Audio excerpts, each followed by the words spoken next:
I still wake up violently screaming, staring at the deep scars on my wrists from that night. You truly think you know what fear is, until the darkness breathes right down your neck.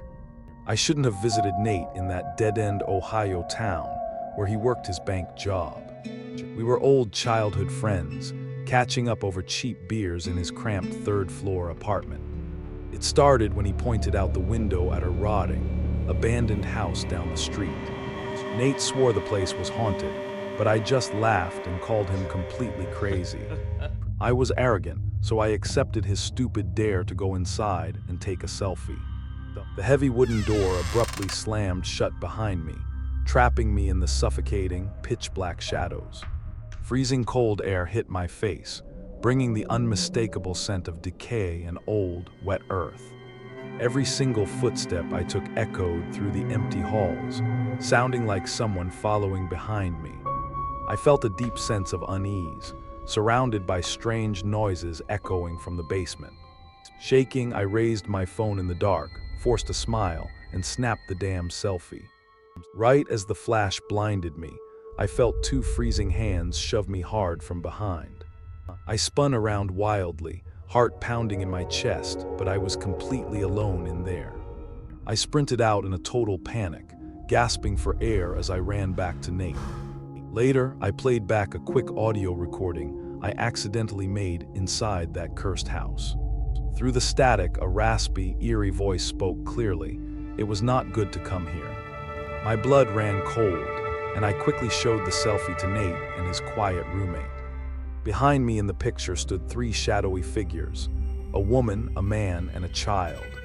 Their faces were totally distorted, hollow eyes staring straight into the camera lens with pure malice. Trying to act tough, I actually posted that terrifying cursed photo online to see people's reactions. But an hour later, I checked my phone and nearly threw up from the pure shock.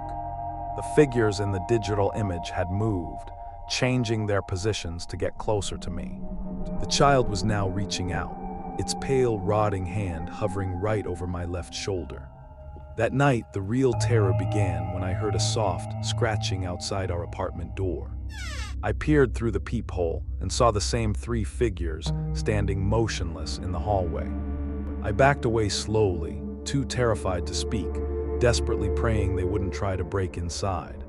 I must have passed out because I suddenly found myself trapped in a vivid, agonizing nightmare. The figures were floating outside my bedroom, violently hitting the glass of the third floor. The window suddenly shattered, and the woman lunged at my throat with a horrible, ear-piercing scream. I woke up gasping, drenched in cold sweat, desperately trying to convince myself it was a dream. But the horrible visions didn't stop, flashing before my eyes every time I blinked in the dark.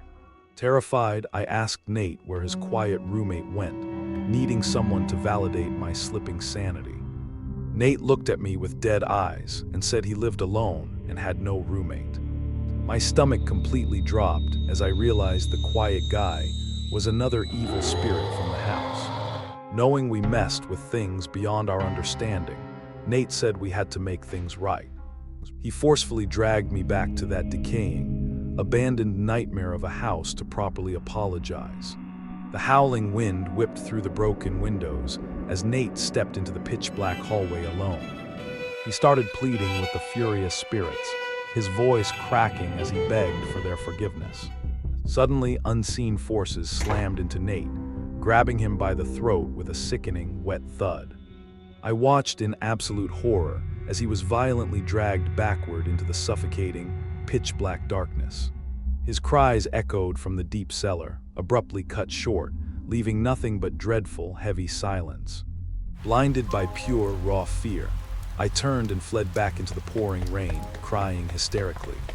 I sprinted up the 3 flights of stairs to the apartment, bursting through the unlocked door. My exhausted brain completely broke when I saw Nate sleeping peacefully in his bed, totally unharmed. He snored quietly, looking as if absolutely nothing supernatural had just happened to us that night. Confusion and deep madness consumed my fragile mind, trapping me in an endless cycle of dread. I fell right to my knees, unable to distinguish between what was reality and my nightmares. Nate slowly sat up in the dark bedroom, but his face was completely empty and dead. He looked right through me and calmly warned me that I would eventually share his fate. He told me the only way to escape the angry spirits was to follow his path. Nate lifted his arms, revealing deep gashes across his wrists, dripping hot blood onto the sheets. He smiled a wicked smile and whispered that cutting his wrists finally brought him eternal peace. Then he vanished into thin air, leaving me entirely alone in a dark room smelling of copper. I've been locked inside this cramped apartment for days, listening to them speaking outside my room. The digital ghosts in my phone keep shifting closer, seemingly crawling out of the cracked screen. Every single time I close my eyes, I see that twisted woman reaching for my throat. I keep staring blankly at the sharp kitchen knife, wondering if Nate was actually right all along. My sanity is rapidly slipping away, replaced by the crushing weight of a darkness I can't escape. I record this as a final warning: never dare the dead, because they always collect their debts. The scratching at the wood is getting louder, and the brass doorknob is starting to turn slowly. I can hear a dead child giggling in the corner of my room, completely hidden in shadow.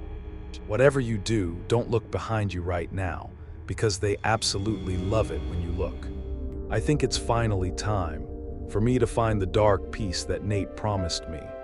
If this story stayed with you, please subscribe, hit like, share it with someone who needs to hear this. I'll see you soon.